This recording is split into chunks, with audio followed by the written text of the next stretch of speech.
Hi all, in the previous video we gave you a gist about the basic components of a computer, but in this video let us go into those details. So in this video you are gonna learn about the components of the computer, in which we will try to understand the different parts of the computer, and then you will learn about the operating system, memory units and C environment. So first, let us look into the components of a computer. These are the different components of a computer: motherboard, CPU, and graphic processing unit. So motherboard it basically consists of a circuit and it is situated inside the computer case. Whereas the CPU is called as the brain of the computer. It is a very important part. It connects different parts of the computer.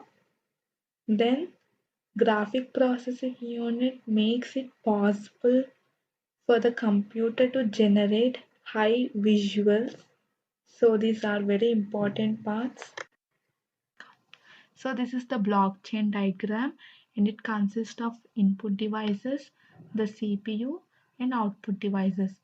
The CPU mainly consists of control unit, arithmetic logic unit and memory unit. So the control unit decodes and executes the instructions from the memory. The arithmetic logic unit performs arithmetic and logical functions. The memory unit it is called as the random access memory or the main memory, and then output devices. Input and output devices. As you all know, input devices are the devices which are used to give input to the computer.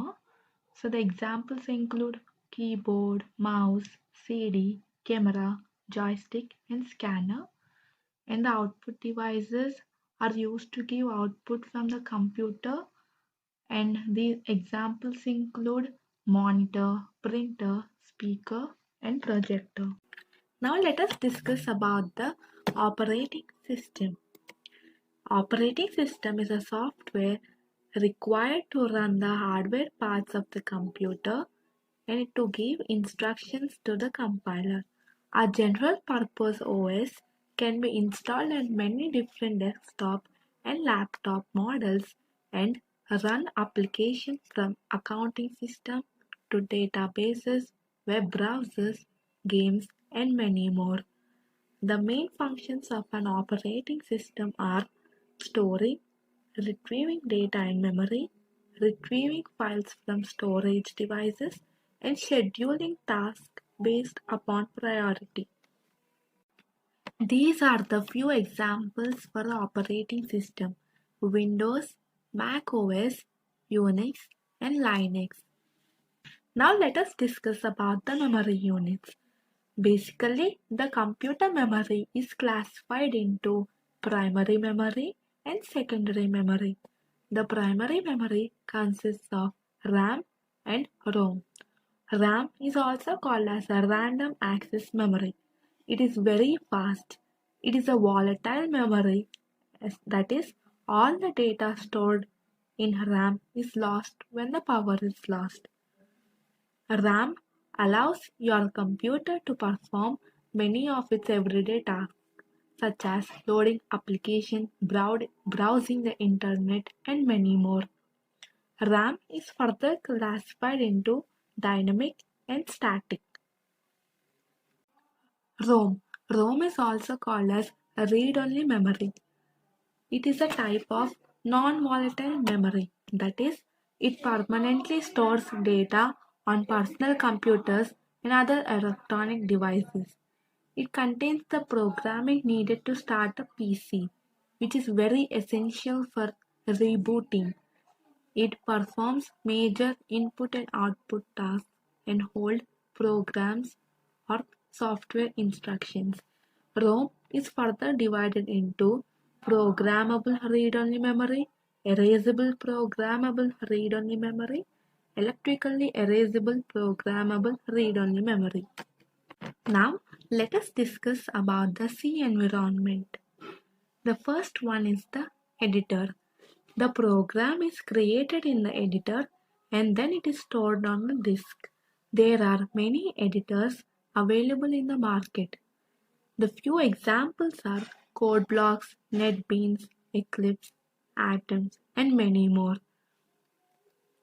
The next one is the preprocessor.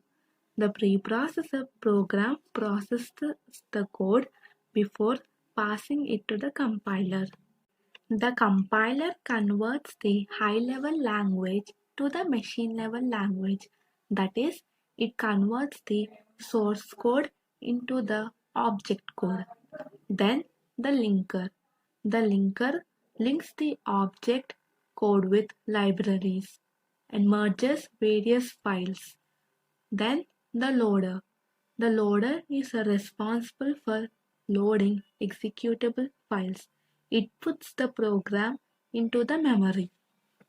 Now just look at the definitions of linker and loader. Linker is a computer system program that takes one or more object files and combines them into a single executable file, library file, or any another object file. A loader is the program of the operating system which loads the executable from the disk into the RAM for execution. Now, let us look at the difference between the compiler and an interpreter.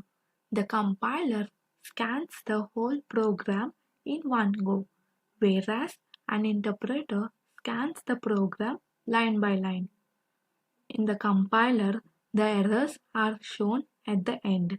One advantage is that it takes less execution time, whereas for the interpreter, the errors are shown line by line.